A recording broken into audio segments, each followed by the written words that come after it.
Hi friends, my name is Amit Mehta and welcome to wealth Chanakya.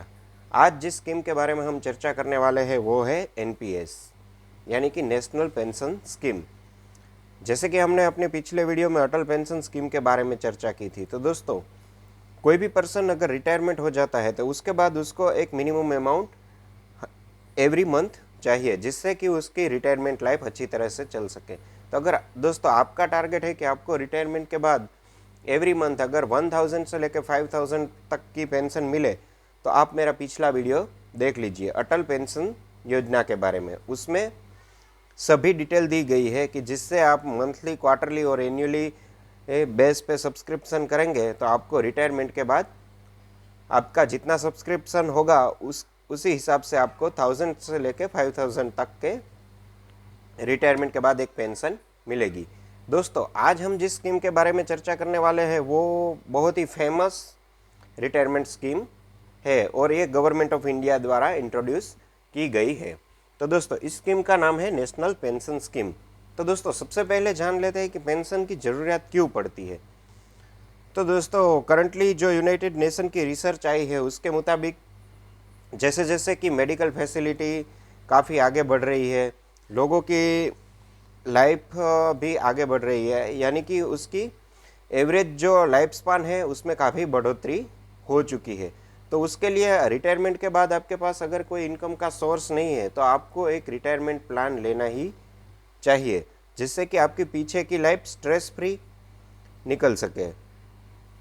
तो दोस्तों, उसी तर्ज पे पहले क्या होता था, पुराने लोग जो भी जॉब करते थे, जैसे कि हमने काफ़ी पुराने टीचर जो अभी रिटायरमेंट हो चुके हैं, तो उनको उनकी जो सैलरी है, मतलब कि बेसिक और डीए का 50% के करीब काफ़ी सैलरी मिलती थी। और भी गवर्नमेंट एम्प्लॉय थे का हम देखें तो उनको काफ़ी मोटी मोटी पेंशन मिलती है अभी भी उनको, या उनके बाद उनकी जो वाइफ है उनको भी बड़ी पेंशन मिल रही होती है। तो दोस्तों, उस पेंशन की वजह से गवर्नमेंट के ऊपर काफ़ी प्रेशर आ चुका था और उसको सारी जो इनकम गवर्नमेंट की थी उसका एक बहुत ही बड़ा हिस्सा इस पेंशन में जा रहा था।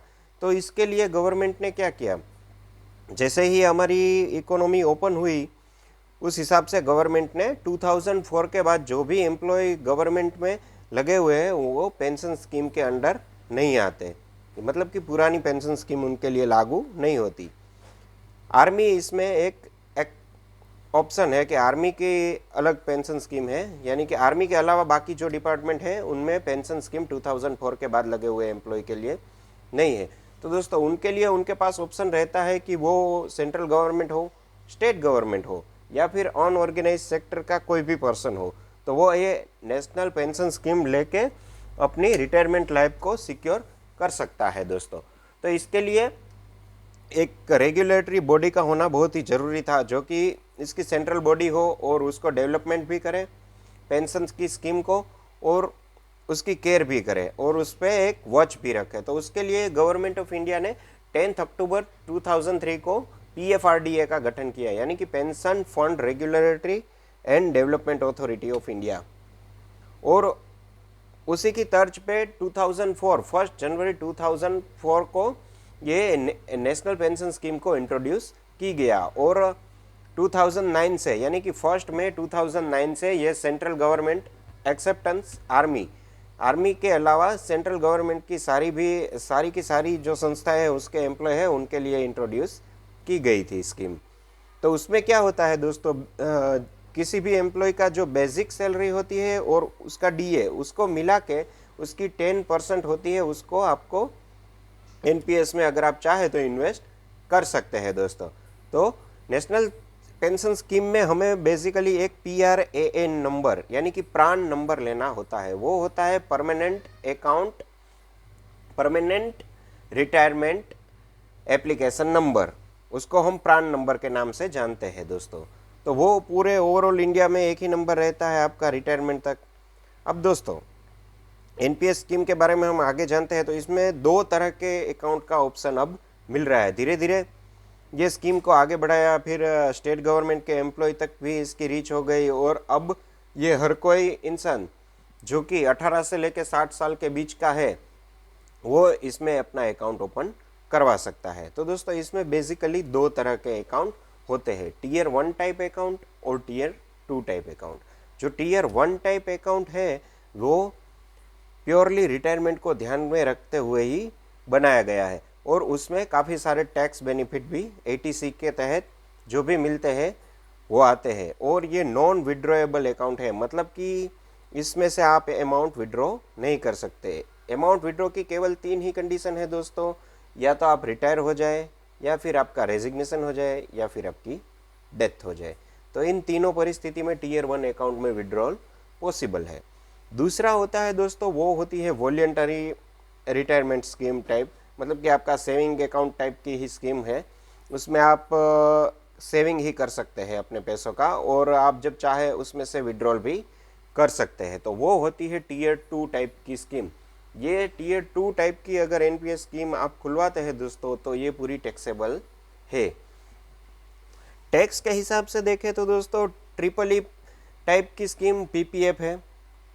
ये स्कीम है, इसको हम ईईटी की कंडीशन में रखते हैं, यानी कि एग्जम्प्ट और टैक्सेबल, मतलब कि आप इसमें जितना भी कंट्रीब्यूट करेंगे वो टैक्सेबल नहीं होगा, मतलब कि एग्जम्प्ट है। उसके ऊपर मिलने वाला इंटरेस्ट एक्सेप्ट ई में आता है, मतलब कि एग्जम्प्टेड है। लेकिन जब आपको आखिर में जो पैसे मिलेंगे उसका कुछ हिस्सा टैक्सेबल है और कुछ टैक्सेबल नहीं है। तो दोस्तों उसके बारे में हम जानते हैं कि अगर ये कौन ओपन करवा सकता है। तो दोस्तों हमने जाना कि 18 से लेकर 60 साल के बीच का कोई भी पर्सन जिसको अगर पेंशन चाहिए, तो दोस्तों अगर मेरे हिसाब से चाहे तो अगर वो 1000 से लेकर 5000 तक का पेंशन चाहिए तो उसके लिए अटल पेंशन योजना काफ़ी बेहतर रहेगी। अगर उनको 5000 से ज़्यादा पेंशन चाहिए, ऐसा नहीं है कि 5000 से कम चाहिए तो इसमें आप इन्वेस्ट नहीं कर सकते, आप कर सकते हैं, लेकिन 5000 से ज़्यादा का अगर आपका गोल हो तो आप एनपीएस में जाइए। तो दोस्तों एनपीएस का अकाउंट ओपन करने के लिए कहाँ जाना पड़ेगा? तो इसका अकाउंट ओपन करने के लिए आपको पीओपी यानी कि पॉइंट ऑफ प्रेजेंस पे जाना पड़ेगा, जो कि कई सारी बैंक से, पोस्ट ऑफिस है, उसका टाई अप इससे किया गया है। ज़्यादातर सरकारी सभी बैंकों में अकाउंट ओपन हो सकता है और पोस्ट ऑफिस में भी हो सकता है। तो दोस्तों वहाँ पे जाके आपको एक S1 टाइप का फॉर्म आता है, वो आपको सबमिट करना पड़ेगा। गवर्नमेंट डिपार्टमेंट है उसकी एक अलग थियरी रहती है, वो डीडीओ ऑफिस से भी करवाते हैं। तो ये आप अपने डिपार्टमेंट से भी इसके बारे में जानकारी लीजिए। अगर आप एम्प्लॉय नहीं हैं तो फिर आपको ये बैंक्स या पोस्ट ऑफिस से अकाउंट ओपन करवा सकते हैं। वहाँ पे जाके आपको S1 फॉर्म सबमिट करना पड़ेगा।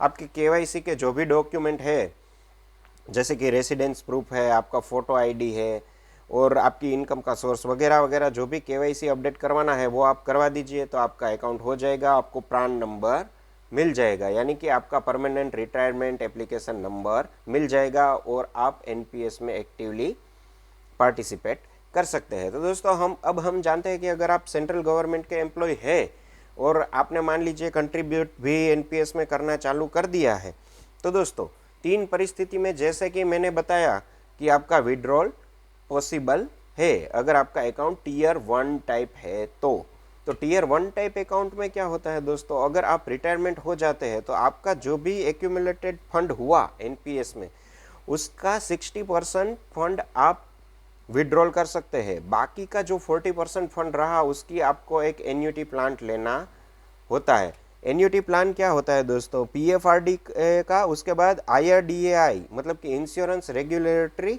And development authority of India के साथ टाई अप है।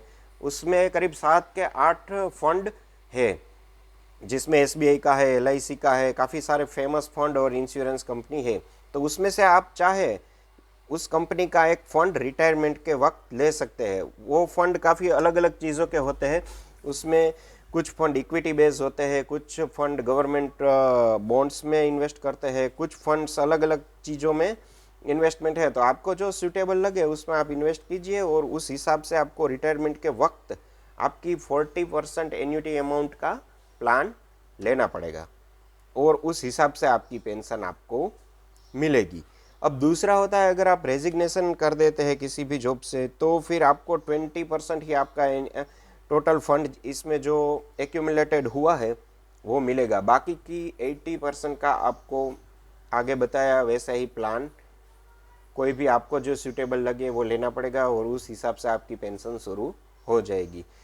तीसरी परिस्थिति होती है दोस्तों, उसमें डेथ हो जाती है। अगर एम्प्लॉय किसी भी पर्सन जो कि एनपीएस का हिस्सा है उसकी डेथ हो जाती है तो उसकी जो भी एक्यूमुलेटेड मनी होती है वो उसके नॉमिनी को मिल जाती है। दोस्तों इसी तरह का स्टेट गवर्नमेंट जो भी एनपीएस स्कीम में स्टेट गवर्नमेंट के एम्प्लॉय हिस्सा लेते हैं उनके लिए भी करीब करीब इसी तरह का प्रोविजन है। अगर आप इंडिविजुअल है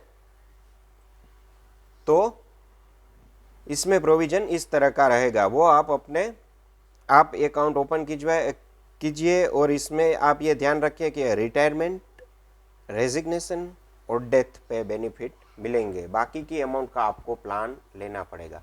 दोस्तों टैक्स बेनिफिट के बारे में हम चर्चा करें तो टैक्स बेनिफिट इसमें एटीसी के अंतर्गत 1.5 लाख तक का जो आता है वही आता है और उसके अलावा 50,000 का एक एडिशनल टैक्स बेनिफिट आपको पुरानी इनकम टैक्स स्कीम में भी मिलेगा।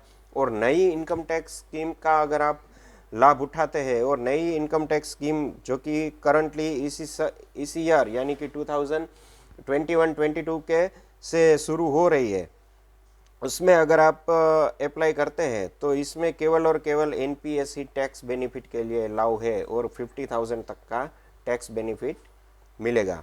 तो दोस्तों ये थी कुछ एनपीएस स्कीम के बारे में जानकारी। रिटायरमेंट के बाद कई सारे लोगों को बहुत सारी परेशानी होती है, तो आप अगर अपना रिटायरमेंट का गोल ठीक तरह से करना चाहते हैं तो वो मैंने पहले ही बताया कि 1000 से 5000 तक की आपकी एक्सपेक्टेशन है तो एपीवाई स्कीम अटल पेंशन योजना में जाइए। 5000 से ज़्यादा है कि ये आपका गोल है तो एनपीएस आपके लिए अच्छी स्कीम रहेगी और ये गवर्नमेंट ऑफ इंडिया की पूरी अंडरटेकिंग रहती है दोस्तों। तो अगर आपको दोस्तों इस वीडियो से कुछ जानकारी मिली हो तो आप इसको लाइक्स कीजिए, आपको अच्छा लगता हो तो आपके दोस्तों या फ्रेंड्स रिलेटिव्स के बीच इसको शेयर कीजिए। अगर आपको मेरी चैनल अच्छी लगती हो और आपको ऐसी ही इन्फॉर्मेटिव वीडियो चाहिए तो मेरी चैनल को सब्सक्राइब कीजिए दोस्तों। अगर आपकी कुछ कमेंट हो तो दोस्तों आप पेंशन इसकी एनपीएस की गवर्नमेंट की वेबसाइट भी है india.gov.in पे नेशनल पोर्टल है, इस पे जाके भी आप सर्च कर सकते हैं या मुझे कमेंट सेक्शन में बता भी सकते हैं दोस्तों। तो मिलते हैं अगले वीडियो में। Thank you.